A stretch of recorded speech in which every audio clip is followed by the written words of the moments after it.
الحمد لله نحمده ونستعينه ونستغفره ونؤمن به ونتوكل عليه ونعوذ بالله من شرور أنفسنا ومن سيئات أعمالنا من يهده الله فلا مضل له ومن يضلله فلا هادي له ونشهد أن لا إله إلا الله وحده لا شريك له ونشهد أن سيدنا مولانا محمدا عبده ورسوله أما بعد أعوذ بالله من الشيطان الرجيم بسم الله الرحمن الرحيم إنهم فتية آمنوا بربهم وزدناهم هدى وربطنا على قلوبهم إذ قاموا فقالوا ربنا رب السماوات والأرض لن ندعو من دونه إلها لقد قلنا إذا شططا هؤلاء قوم اتخذوا من دونه آلهة لولا يأتون عليهم بسلطان بين فمن أظلم ممن افترى على الله كذبا صدق الله العظيم. بزرگان محترم، السلام علیکم ورحمۃ اللہ وبرکاتہ. لمبی مدت ہو گئی ہماری آپ کی ملاقات کو. کووڈ اور کورونا کے زمانے نے ہر ایک کو ایک دوسرے سے دور کر دیا، حتیٰ کہ باپ بھی بیٹے سے دور ہو گیا اور بیٹا بھی باپ سے دور ہو گیا. اور نہ معلوم کتنے لوگ ہیں جن کو ہم اپنے ہاتھوں سے قبرستان میں پہنچا چکے ہیں. ہمارے کتنے جوان ساتھی تھے جو دنیا سے چل بسے، کتنے ادھیر عمر کے تھے، کتنی عورتیں، کتنی مائیں، کتنی بہنیں، کتنی بیٹیاں، کتنی بیٹیوں کا سہاگن اجڑ گیا. جوان ان کے شوہر دنیا سے رخصت ہو گئے. میرے 3 شاگرد جنہوں نے مجھ سے بخاری شریف پڑھی تھی اللہ کے پیارے ہو گئے اور اپنے معصوم بچوں کو چھوڑ کر، وہ جوان بیوی کو چھوڑ کر دنیا سے رخصت ہو گئے، جس کا صدمہ ہر وقت دل پہ رہتا ہے. اللہ ان بچیوں کے لیے کوئی غیب سے نظام بنا دے. میں ابھی وہاں مہاراشٹر میں جانا ہوا تھا.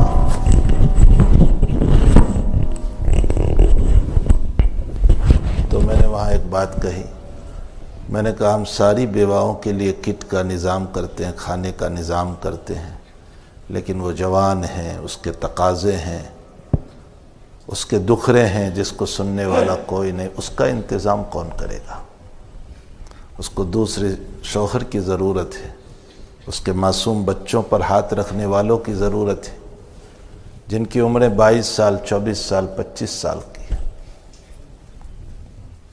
وہ کون پوری کرے گا؟ کیا میری اور آپ کی کیت اور اس اناج سے ان کے یہ تقاضے پورے ہو سکتے ہیں؟ ہرگز نہیں.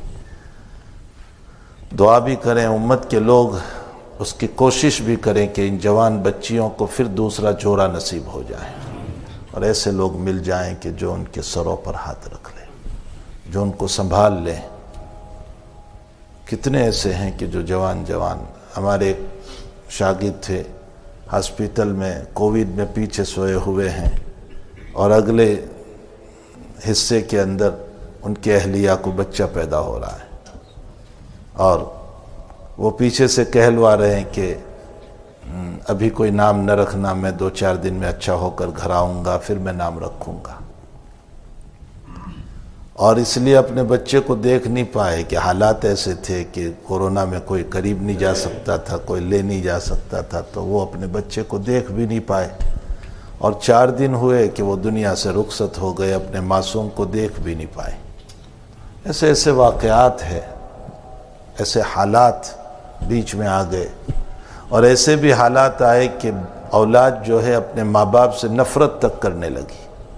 ایسے بھی حالات آئے. کوئی ٹچ کرنے کے لیے تیار نہیں تھا، اپنے باپ کو، اپنی ماں کو ہاتھ لگانے کے لیے تیار نہیں تھا. حالانکہ ہماری شریعت چیخ کر یہ کہہ رہی ہے کہ لاد و ولاتی ارا اہل علم، حضرات اکابر علماء بیٹھے ہوئے ہیں. اللہ کے نبی صاف یہ فرما کر گئے ہیں کہ کسی بیماری میں کوئی ذاتی طاقت نہیں ہے کہ وہ کسی کو لگ سکے.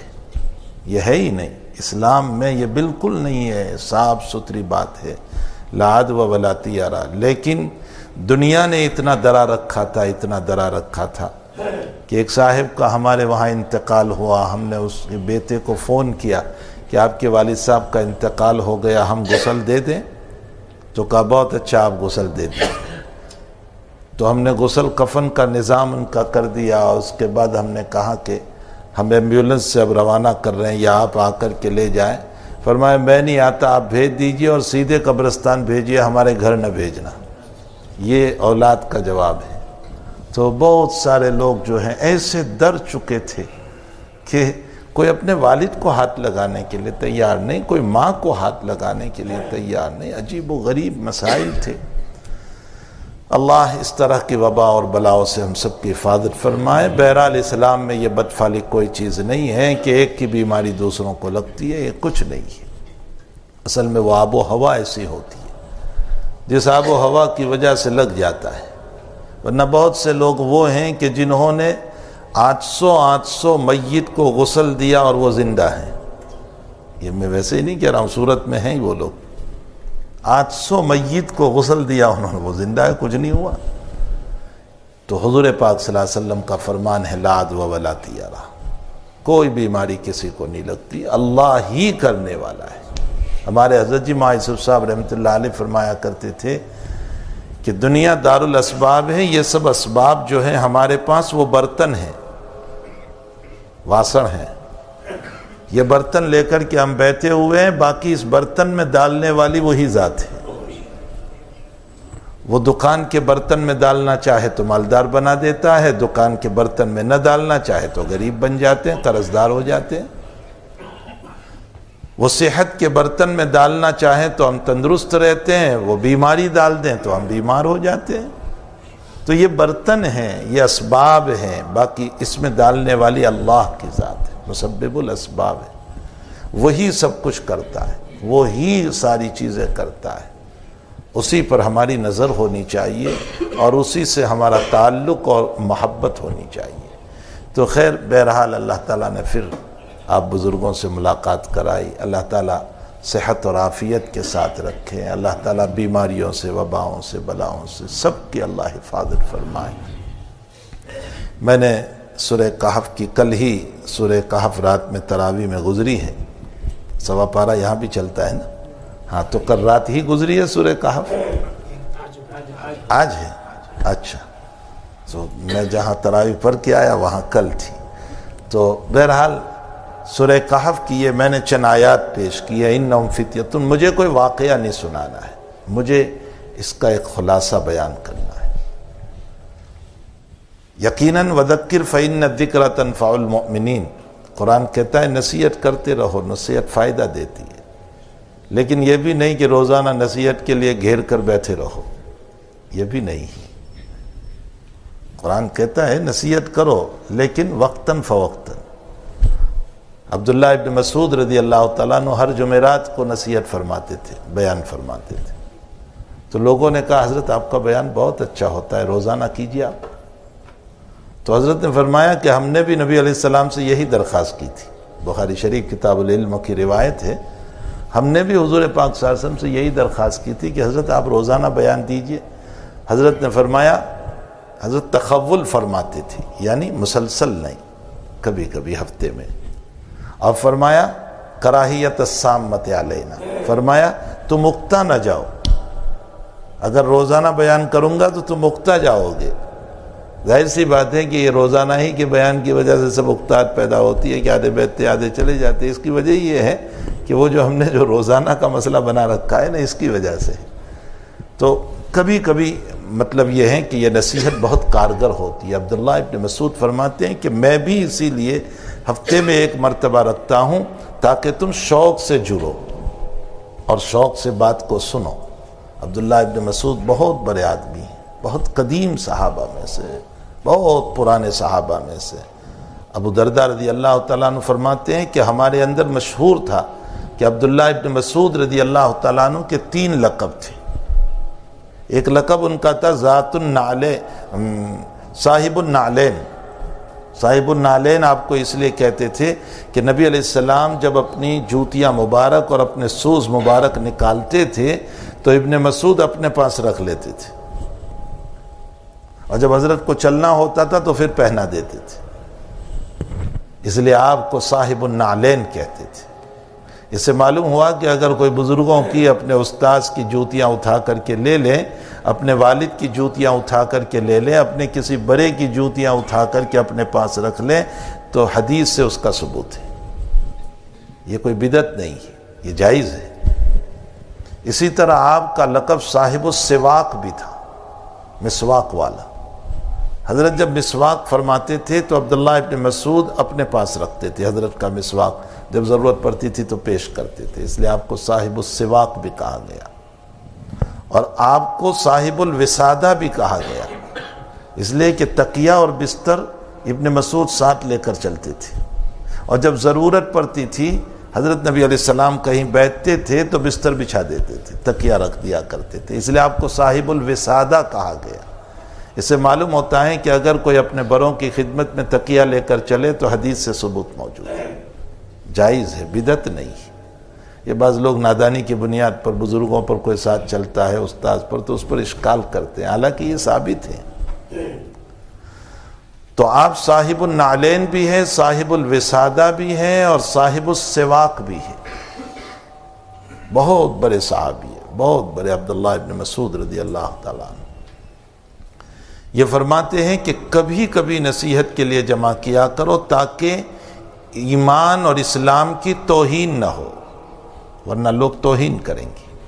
کیا یہ تو قرآن حدیث تو مولوی لوگوں کو بیان کراج کرے، دل کی عظمت ختم ہو جائے گی، قرآن اور حدیث کی عظمت ختم ہو جائے گی۔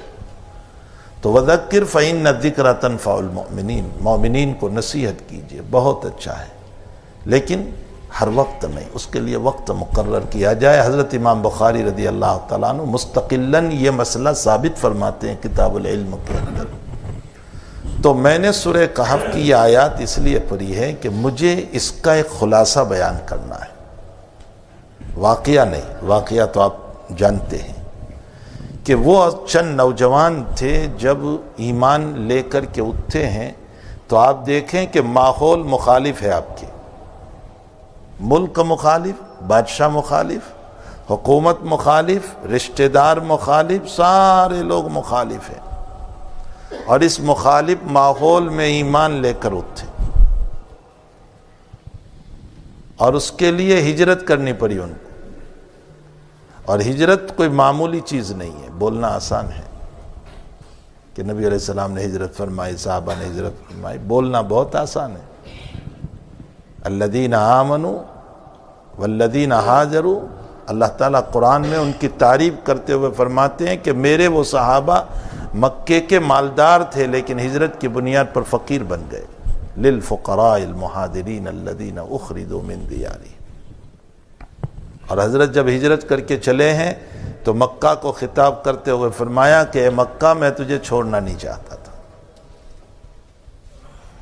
کون اپنے وطن عزیز کو چھوڑنا چاہے، جہاں آپ پیدا ہوئے، آپ بڑے ہوئے، آپ کے رات دن گزرے، آپ کا مکان ہو، آپ کا کاروبار ہے، آپ کا بزنس ہے، آپ کی دکانیں ہیں، ساری چیزیں آپ کی ہے، اور آپ کو مجبور کیا جائے کہ آپ یہاں سے چلے جائیں، بتائیے آپ پر کیا گزرے گی؟ کوئی آسان کام نہیں تھا ہجرت کر لینا۔ حضرت نے مکہ کو خطاب کرتے ہوئے فرمایا کہ اے میرے وطن عزیز، میں تجھے چھوڑنا نہیں چاہتا تھا، لیکن تیرے باشندوں نے مجھے مجبور کیا ہے، جس کی وجہ سے مجھے چھوڑنا پڑا۔ صدیق اکبر رضی اللہ تعالیٰ عنہ مکۃ المکرمہ سے مدینہ المنورہ ہجرت کر کے تشریف لائے۔ مدینہ تو وباؤں کی جگہ تھی، بلاؤں کی، بہت بیماریاں تھیں، بہت بیماری۔ مکے کو فضیلت کعبۃ اللہ کی بنیاد پر، مدینہ شریف کو فضیلت ذات اقدس صلی اللہ علیہ وسلم کی بنیاد پر، ورنہ وہ تو وبا کی جگہ تھی، بہت بیماریاں تھیں وہاں، تو مہاجرین بیمار ہو گئے تھے سارے، اور صدیق جب بیمار ہوئے تو شعر پڑھتے تھے، فرمایا کہ لوگ اپنی فیملی میں رات گزارتے ہیں، والموت ادنیٰ من شریک نعل والموت ادنیٰ من شراک نعلہ، اور موت اس کے جوتے کی رسی سے زیادہ قریب ہے، یعنی موت کا وقت ہے اس کے لیے۔ بلال بیمار پڑتے مکے کو یاد کرتے تھے کہ وہ مکے کے طفیل و شامہ پہاڑ کب ملیں گی، وہ اس کھیر اور ذلیل گھاس کب ملے گا۔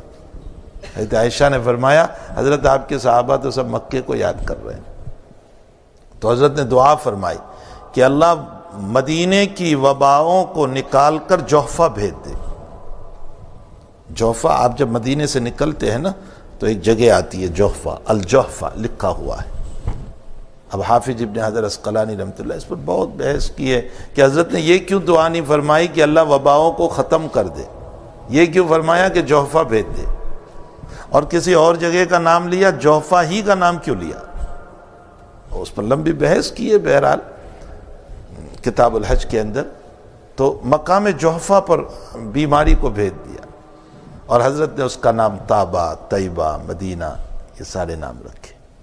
تو مدینے کی فضیلت ذات اقدس صلی اللہ علیہ وسلم کی بنیاد پر ہے، اور وہ فضیلت اللہ نے عطا فرمائی کہ اگر مکے میں کعبہ کی بنیاد پر دجال داخل نہیں ہوگا تو مدینے میں ذات اقدس کی بنیاد پر داخل نہیں ہوگا، اس لیے کہ خیر محض کے ہوتے ہوئے شر محض نہیں آ سکتا ہے، اس لیے دجال کا داخلہ وہاں نہیں ہوگا۔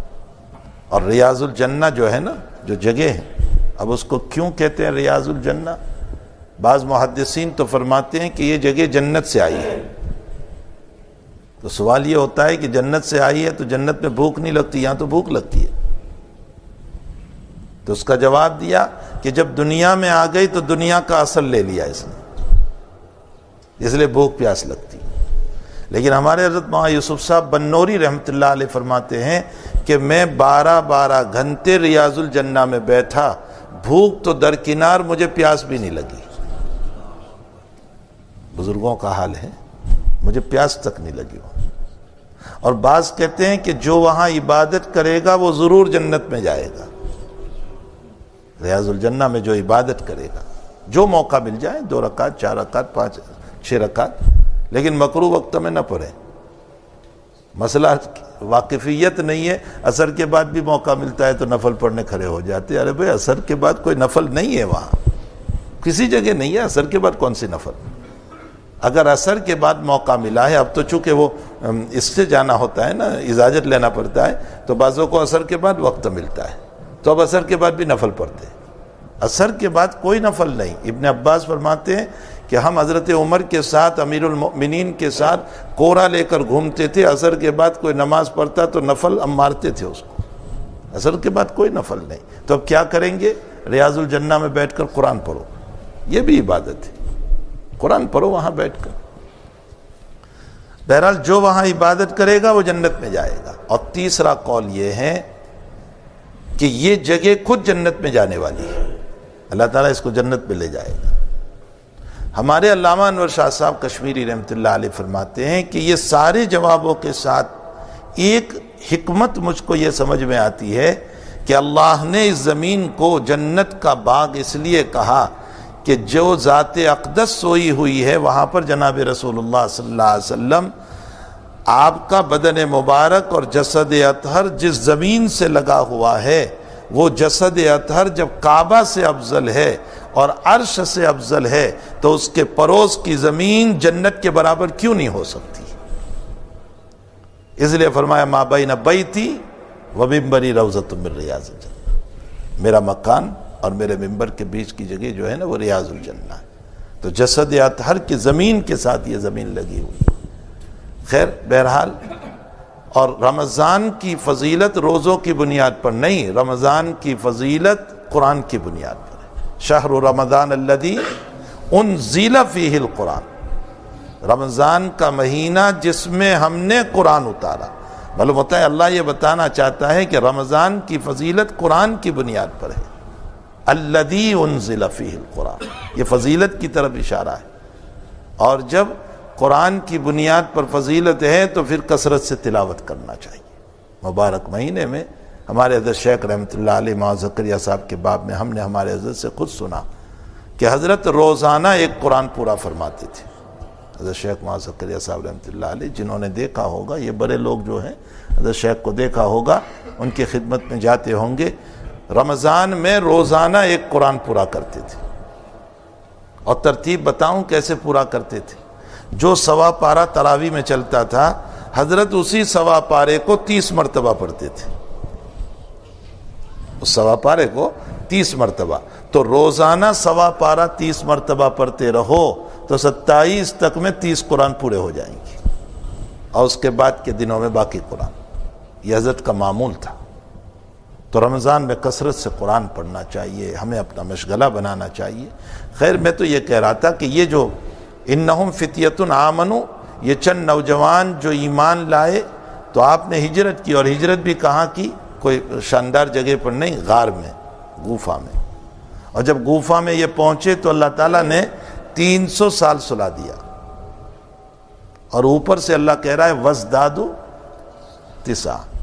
یہاں فخر رازی نے جو راز کھولا ہے، بہت پیارا، بہت پیاری بات فرمایا اللہ نے یوں کیوں نہیں کہا کہ 309، 309 ایسا کیوں نہیں کہا؟ وَازْدَادُوا کیوں لایا بیچ میں؟ تو فرمایا کہ اس لیے کہ اصل میں شمسی اور عیسوی اعتبار سے 300 سال، اور ہر 100 سال پر قمری اعتبار سے، چاند کے اعتبار سے 3 سال بڑھ جاتے ہیں۔ تو 300 یہ شمسی اعتبار سے، اور وَازْدَادُوا 9 سال جو بڑھ گئے وہ قمری اعتبار سے، تو چاند کے اعتبار سے 309 سال، اور عیسوی سن کے اعتبار سے 300 سال، اس لیے بیچ میں وَازْدَادُوا لے آیا اللہ۔ تو 300 سال تک سلایا، اور پھر اللہ ان کی کروٹیں بھی بدلتا تھا، وہ تو سوئے ہوئے، ان کی وَنُقَلِّبُهُمْ ذَاتَ الْيَمِينِ وَذَاتَ الشِّمَالِ۔ اور پھر مزید یہ کہ جس عمر پر سوئے ہیں اسی عمر پر اٹھے۔ مثلا 50 سال کی عمر، مثال 50 سال کی عمر میں سوئے ہیں تو 350 کے نہیں ہوئے تھے، 50 ہی سال کے ہو۔ اس کی دلیل خود قرآن میں ہے۔ جب وہ اٹھے تو اٹھنے کے بعد یوں کہنے لگے کہ کتنا سوئے ہم؟ فرمایا یومن او بعض یوم، کسی ان کا 1 دن، کسی ان کا آدھا دن، تو 1 دن یا آدھا دن۔ تو اگر 300 سال ان پر ہو چکے ہوتے تو داڑھی اتنی بڑی ہو چکی ہوتی، بدن ضعیف ہو چکا ہوتا، بڑھاپا ہوتا ان پر، پھر یہ یومن او بعض یوم تھوڑے ہی کہتے۔ یہ 1 دن یا آدھا دن کہنا اس بات کی دلیل ہے کہ آفتاب روزانہ طلوع ہوا، لیکن زندگی ان کی نہیں بڑھی۔ اللہ نے قرآن کے پڑھنے والوں کو بتایا کہ آفتاب بھی میرے تابع ہیں، وہ تب اثر کرے گا جب میں چاہوں گا، یہ مؤثر تب ہوگا، تمہاری زندگی تب بڑھے گی جب میرا حکم ہوگا۔ میرا حکم نہیں ہے تو اس صورت میں جس عمر پر رکھنا چاہوں اسی عمر پر آپ رہو گی۔ تو میں آپ کو یہ بتانا چاہ رہا ہوں کہ یہ اصحاب کہف، ماحول مخالف ہے، حکومت مخالف ہے، بادشاہ مخالف ہے، سب مخالف ہے، اس کے باوجود وہ اپنے ایمان پر جم کر رہے۔ ایک واقعہ اسی کے ساتھ اس امت کا ایک واقعہ ملا لو، آپ نے حیات الصحابہ میں بھی پڑھا، فضائل اعمال میں بھی پڑھا، حکایت صحابہ میں۔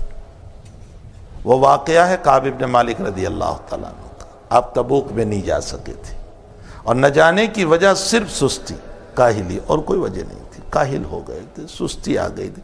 جیسے بعض لوگ جماعت میں نام لکھواتے ہیں کہ اب کل مل جاؤں گا، پرسوں مل جاؤں گا، ابھی تو جماعت بلیک بن ہے، ابھی تو بولٹن ہے، ارے کل میں چلا جاؤں گا۔ وہ کل کرتے کرتے 40 دن پورے ہو جاتے اور جماعت واپس آ جاتی۔ سستی ہوتی ہے اور کچھ نہیں، کاہلی ہے۔ تو کعب بن مالک رضی اللہ تعالیٰ عنہ کو کاہلی ہو گئی، سستی ہو گئی، نہیں جا سکے۔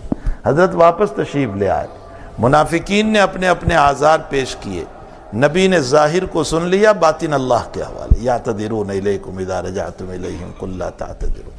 لیکن کعب اپنے تھے، پکے مسلمان تھے، جب آئے تو حضرت مسکرائے، لیکن کعب فرماتے ہیں مسکرانے میں غصہ تھا حضور کو۔ فرمایا کیوں نہیں آئے؟ فرمایا حضرت کوئی عذر نہیں، بس سستی ہو گئی۔ تو بائیکاٹ ہوا۔ کیسا بائیکاٹ ہوا؟ مدینے میں کسی کو اجازت نہیں کہ بات کریں، کسی کو نہیں، کوئی بات کرنے کے لیے تیار نہیں۔ قرآن نقشہ کہتا ہے ضاقت علیکم الارض بما رحبت، زمین اپنی کشادگی کے باوجود تنگ ہو چکی تھی۔ کعب کہتے ہیں میرا چچا زاد بھائی، میرا دوست، میں اس کے پاس گیا باغ میں اور اس سے کہا کہ میں مسلمان نہیں ہوں۔ فرمایا مجھے نہیں معلوم، واللہ اعلم۔ میں نے سلام کیا، میرے سلام کا جواب نہیں۔ کعب کہتے ہیں کہ میں حضور پاک صلی اللہ علیہ وسلم کو سلام کرتا تھا جا کر، اور دیکھتا تھا کہ ہونٹ ہلتے ہیں یا نہیں، جواب دیتے ہیں یا نہیں۔ فرمایا میں قریب جا کر کے جان بوجھ کر حضرت کی نماز پڑھتا تھا اور میں آنکھوں کی کنکھیوں سے دیکھتا تھا حضرت مجھے دیکھتے ہیں یا نہیں۔ فرمایا جب میں نماز پڑھتا تھا تو حضرت مجھے دیکھتے تھے، اور جب میں سلام پھیل لیتا تھا تو حضرت منہ پھیل لیتے تھے۔ یعنی آپ انداز لگائیں، کعب خود فرماتے ہیں، بخاری شریف کی روایت میں ہے کہ مجھے ڈر یہ تھا کہ اگر میں اسی حالت میں مر گیا تو حضرت میری جنازے کی نماز نہیں پڑھائیں گی، اور اگر حضرت علمان الحفیظ اگر حضرت کی وفات ہو گئی تو قیامت تک مجھ سے بات کوئی نہیں کرے گا۔ ایسے حالات، کیسے سخت حالات، اور ان حالات میں رومن امپائر کی تحت ایک چھوٹی سی کنٹری تھی جس کو کہتے ہیں غسان، اس کے بادشاہ نے خط لکھا، اور اس خط میں یہ لکھا کہ ہم نے سنا ہے کہ تیرے ساتھی محمد نے تجھ پر ظلم کیا ہے، تو ہمارے وہاں آ جا، ہم تجھے عہدہ دیں گے۔ ہمارے حضرت جی مولانا یوسف صاحب رحمۃ اللہ علیہ نے اس جملے پر یوں فرمایا کہ بھائی مسئلہ یہ ہے کہ نبی کی ناراضگی پر باطل کی دعوتیں چلتی ہیں، جب نبی ناراض ہوتے ہیں تو پھر باطل کی دعوتیں چلتی ہیں۔ اور آگے یوں فرمایا کہ اب نبی نہ رہے تو نبی کی سنتوں کو چھوڑنے پر باطل کی دعوتیں چلے گی۔ آج امت نے نبی کی سنتوں کو چھوڑا ہے تو باطل ہم کو دعوت دے رہا ہے، کفر، شرک، عیسائیت، نہ معلوم کیسی کیسی دعوتیں ہمیں مل رہی، اس لیے کہ ہم نے اپنے نبی کی سنت کو چھوڑا۔ حکمت کیا ہے اس میں؟ نبی علیہ السلام کی زندگی سنت ہے، اور آپ جتنے اللہ کو پیارے ہیں آپ کی سنتیں بھی پیاری اللہ کو، اور جب کوئی آپ کی سنت پر عمل کرے گا تو وہ بھی اللہ کا پیارا ہو جائے گا، اور جب اللہ کا پیارا ہوگا تو باطل کبھی دعوت نہیں دے گا، اللہ کے محبوبوں کو دعوت نہیں ملتی۔ ہم جب ہٹتے ہیں تو باطل ہم کو دعوت دیتا ہے۔ تو کعب نے اس خط کو لیا اور تنور میں جلا دیا۔ 40 دن پورے ہوئے ان حالات میں، اور حضرت کا پیغام جا رہا ہے کہ بیوی کو بھی علیحدہ کرو۔ ایک بیوی بات کرنے والی تھی صرف، کہا اس کو بھی الگ کرو۔ تو کعب نے اپنی بیوی سے کہا کہ جاؤ حضرت سے پوچھ لو کہ طلاق دوں یا کیا کروں۔ تو فرمایا طلاق نہیں دینا ہے، میکے بھیج دو، اس کے گھر بھیج دو۔ اب بیوی بھی چلی گئی، کوئی نہیں رہا، تنے تنہا۔ ارے تصور تو کرو اس واقعے پر، جب کوئی آپ سے بات کرنے کے لیے تیار نہیں، سلام کا جواب دینے کے لیے تیار نہیں، بیوی بھی گھر سے چلی گئی، ہم تو ایسے ڈپریشن میں آ جائیں گے کہ کنویں میں کود جائیں گے۔ ایسے سخت حالات، بالکل مخالف حالات چل رہے ہیں، اور 50 دن پورے ہوئے تو ان کی توبہ اتری۔ قرآن کریم میں ہے ان کی توبہ، اور فجر کے بعد حضرت نے اعلان فرمایا ان کی توبہ کا، اور ان آیات کو پڑھا۔ اور ایک صحابی رضی اللہ تعالیٰ عنہ دوڑتے دوڑتے بشارت دینے گئے، تو کعب نے خوشی میں اپنا کرتا دے دیا ان کو بطور ہدیہ کے، اور پھر حضرت کی خدمت میں آئے۔ صحابہ نے آپ کو مبارکبادی دی، حضرت نے بھی مبارکبادی دی، اور حضرت نے جو جملہ فرمایا اس وقت، ارشاد فرمایا کعب تیری ماں نے جب سے تجھ کو جنا، تیری زندگی میں ایسا بہترین دن کبھی نہیں آیا، ایسا بہترین دن۔ اس پر سوال ہوتا ہے کہ جس دن ایمان لائے وہ دن بھی تو سب سے بہترین تھا، ماں نے جب سے جنا ہے یہ بھی تو بہترین دن تھا، پھر حضرت آج ہی کے دن کو بہتر کیوں فرماتے ہیں؟ حافظ ابن حجر عسقلانی رحمۃ اللہ علیہ فرماتے ہیں کہ ایمان لائے تھے مسلم، لیکن ایمان قبول ہوا یا نہیں ہوا اس کا پتہ نہیں۔ آج توبہ قبول ہوئی اور توبہ کے ضمن میں ایمان بھی قبول ہونے کا پتہ چل گیا، اس لیے آج سے بہتر دن کوئی نہیں، سب سے اعلیٰ درجے کا دن یہ۔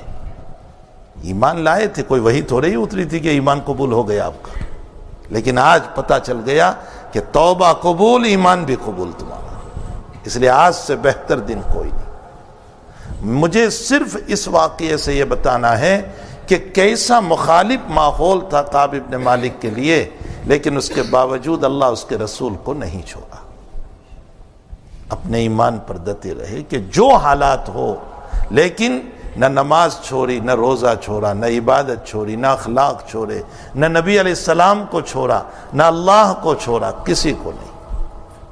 یہ دو واقعے میں نے اس لیے اس وقت بیان کیے کہ ہم پر بھی مخالف ماحول آتے ہیں۔ گھر میں اولاد بیمار ہے، بیوی بیمار ہے، شدید بیماری میں، بیوی کا انتقال ہو گیا، مخالف ماحول، طبیعت پر بہت اثر ہے، اولاد کا انتقال ہو گیا، کاروبار ٹھپ ہو گیا، دکانیں بیٹھ گئی، جاب چھوٹ گیا، بہت مخالف حالات آتے ہیں ہم پر۔ قرآن کے یہ دونوں واقعے مجھے اور آپ کو یہ بتا رہے ہیں، خوب یاد رکھو اے ایمان والو، خوب یاد رکھو، کتنے ہی مخالف ماحول کیوں نہ ہو اور کتنے ہی حالات مخالف کیوں نہ ہو، اپنے اللہ اس کے رسول کو کبھی نہ چھوڑنا، جم کر کے اپنے اللہ اس کے رسول کو پکڑے رکھنا، اس لیے کہ حالات تھوڑی دیر کے ہوا کرتے ہیں، لیکن اگر مخالف حالات میں بھی ایمان پر جمو گے تو رب کریم ہمارے لیے سختی کے بعد آسانی پیدا کر دے گا۔ ان مع العسر یسرا فان مع العسر یسرا۔ مفسرین نے لکھا ہے کہ اس آیت کے اندر اللہ یہ بتا رہا ہے کہ میں ایک سختی دیتا ہوں تو دو آسانیاں دیتا ہوں۔ اللہ کا نظام ہے، ایک مصیبت تو دو آسانیاں دیتا ہوں۔ تو ماحول کتنا ہی مخالف ہمارے کیوں نہ ہو، لیکن کبھی اللہ اس کے رسول کو نہ چھوڑا جائے۔ یہ قرآن کے دونوں واقعات مجھے اور آپ کو اس بات کی تعلیم دے رہے ہیں۔ ہمیں چاہیے کہ اپنی شریعت کو مضبوطی سے پکڑے رکھیں۔ آج پورا ماحول ہمارے خلاف ہے۔ کیسے خلاف ہے؟ اتنا خلاف ہے، اتنا خلاف کہ کہیں قرآن جلایا جا رہا ہے، کہیں شان اقدس صلی اللہ علیہ وسلم میں گستاخیاں ہو رہی ہے، کہیں عریانیت، ننگا پن ہم کو دعوت دے رہا ہے، کہیں ان کی خوبصورتی ہمیں دعوت دے رہی ہے، کہیں ان کی دولت ہم کو دعوت دے رہی ہے۔ یہ چاروں طرف کا ماحول اسلام مخالف چل رہا ہے، لیکن ان ماحول میں اگر ہم نے اپنی شریعت کو مضبوطی سے پکڑا تو ترمذی شریف کی روایت ہے کہ جس نے مخالف ماحول میں میری ایک سنت کو زندہ کیا اور پکڑے رکھا، اللہ اس کو 100 شہیدوں کا ثواب عطا فرمائے۔ ہم تو ایک مرتبہ بھی شہید نہیں ہوئے، مفت کا 100 شہیدوں کا ثواب لینا ہے۔ میں نے کل کے بیان میں کہا کہ جب ایک سنت کو زندہ کرنے پر 100 شہیدوں کا ثواب، تو اگر ہم نے 10 سنتوں کو، زیادہ نہیں، چلو صرف 10 سنتوں کو زندہ کر لیا تو ہم نے 1000 مرتبہ اپنی جان کو اللہ کے راستے میں قربان کیا، اس کے برابر اللہ ثواب عطا فرما دے۔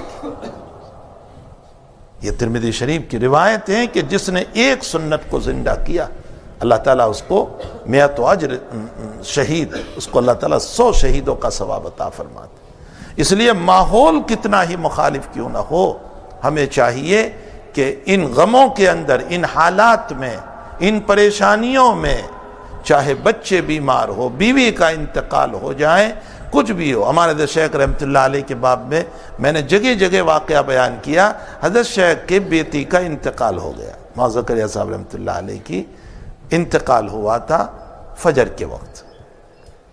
فجر کے بعد حضرت نے غسل دلوا دیا، حضرت نے فرمایا مدرسے جا رہا ہوں، حدیث پڑھانا ہے۔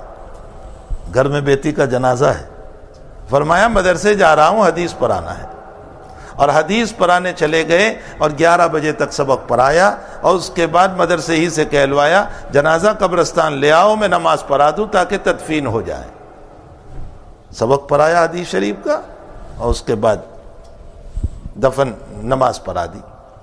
کسی نے فرمایا کہ حضرت بیٹی کا انتقال تھا، فرمایا جب ہی تو پڑھانے چلا گیا کہ اس پڑھانے سے میری بیٹی کو صدقہ جاریہ ہو جائے۔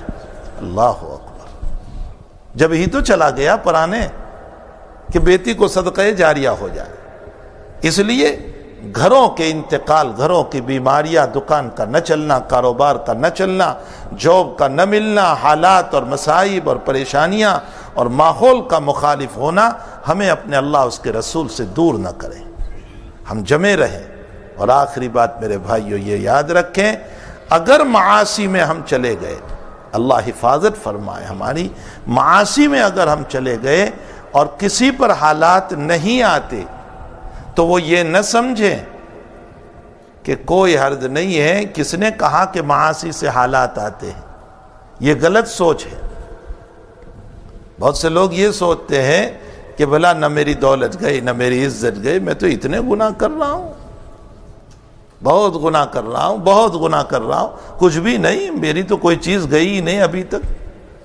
بنی اسرائیل کا ایک آدمی مسلمان، موسیٰ علیہ السلام پر ایمان رکھنے والا، اسرائیلی روایت ہے، حضرت موسیٰ سے فرمایا موسیٰ تم کہتے ہو کہ معاصی سے حالات آتے ہیں، مجھ پر تو کوئی حالات نہیں ہے، ماشاءاللہ میری عزت بھی خوب ہے، میری دولت بھی خوب ہے، کوئی فرق نہیں پڑا۔ حضرت موسیٰ نے جا کر رب کریم سے فرمایا، کلیم تھے نا، بہت باتیں کرتے تھے، ذرا سا سوال ما تلک بیمینک یا موسیٰ تو لمبا چوڑا جواب دے دیا، توکل علی واؤشبی علی غنمی، کلیم تھے، بہت باتیں کرتے تھے اللہ سے۔ تو فرمایا کہ باری تعالیٰ وہ اتنے گناہ میں ڈوبا ہوا ہے اور تو نے اس سے کچھ نہیں لیا، اس سے دوسرے لوگوں کو سبق ملے گا۔ تو فرمایا موسیٰ میں نے اس سے لیا ہے لیکن گناہوں کے نتیجے میں اس کو احساس نہیں ہے۔ فرمایا تو نے کیا لیا اس سے؟ فرمایا میں نے عبادتوں کی لذت لے لی ہے اس سے اور دعاؤں کی لذت لے لی ہے، اب اس کو عبادت کرنے کو جی نہیں چاہ رہا ہے، اب اس کو دعا میں جی نہیں لگ رہا ہے۔ یہ بھی کبھی اللہ لے لیتا ہے، گناہوں کے نتیجے میں کبھی عبادتوں کی لذت لے لیتا ہے، وہ دعاؤں کی لذت لے لیتا ہے، یہ بھی اللہ کبھی چھین لیتا ہے۔ اس لیے دولت کا جانا ہی نہیں، عزت کا جانا ہی نہیں، یہ بھی اللہ کی طرف سے ایک پکڑ ہو جاتی ہے۔ اس لیے معاصی سے اپنے آپ کو بچائیں، مخالف ماحول میں بہہ جانے کی کوشش نہ کریں۔ میں قرآن کے 2 واقعے کی طرف اشارہ کروں۔ حضرت آدم علیہ السلام کے 2 بیٹے حابل و قابل، قابل کو جس لڑکی سے نکاح کرنا تھا شریعت آدم پر جواز نہیں تھا، تو اس نے کیا کیا؟ گناہ کیا۔ کیا گناہ کیا؟ اپنے بھائی کو قتل کر دیا۔ حابل کو قابل نے قتل کر دیا۔ بس یاد رکھنے کے لیے قتل میں بھی کاف ہے، قابل میں بھی کاف ہے، تو قابل نے قتل کر دیا۔ تو کیا مسئلہ حل ہو گیا؟ وہ لڑکی حلال ہو گئی جو حرام تھی؟ نہیں، وہ تو حرام ہی رہی، ناجائز۔ میری پھوپھی سے میں نکاح کرنے کے لیے پھوفا کو قتل کر دوں تو کیا پھوپھی حلال ہو جائے گی؟ نہیں، وہ تو حلال نہیں ہوگی، وہ حرام ہی رہے گی۔ وہ لڑکی تو حرام ہی رہی، لیکن ہمارے آقا صلی اللہ علیہ وسلم فرماتے ہیں قیامت تک کا قابل مجرم بن گیا، جتنے قتل ہوتے رہیں گے ایک ایک گناہ قابل کے حصے میں لکھا جائے گا۔ ایک واقعہ یہ لے لو، دوسرا واقعہ یوسف علیہ السلام کا لے لو۔ یوسف علیہ السلام پر بھی مصیبت آئی، جس گھر میں پروان چڑھے برے ہوئے وہی بلا رہی ہے، خوبصورت ہے، بادشاہ کی بیوی ہے، دیکھنے والا کوئی نہیں ہے، ہائی تلک آ جا۔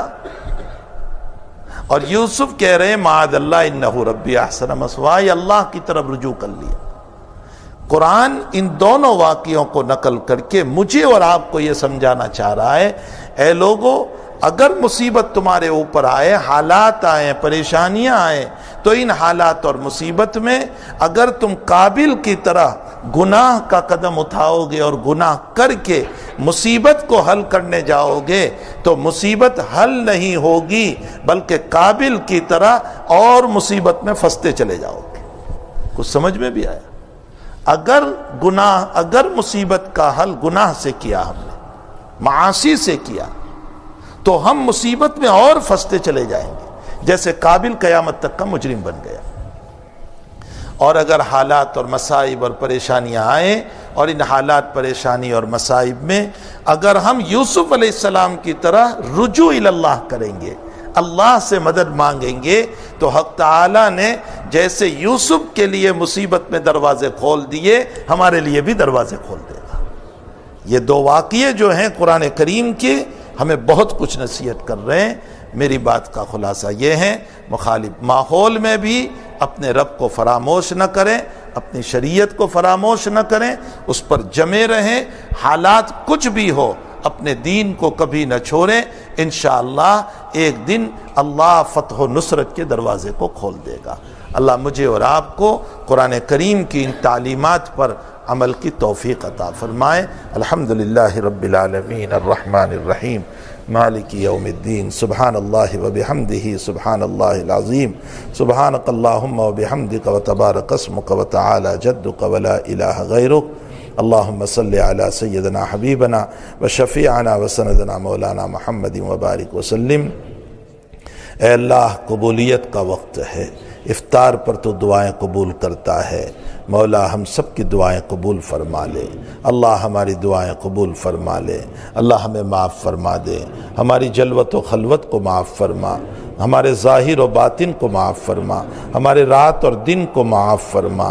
اے اللہ، تیرے حبیب نے اور جبریل نے فرمایا ہے کہ بد نصیب ہے وہ کہ رمضان کا مہینہ ملے پھر بھی اس کی بخشش نہ ہو۔ اللہ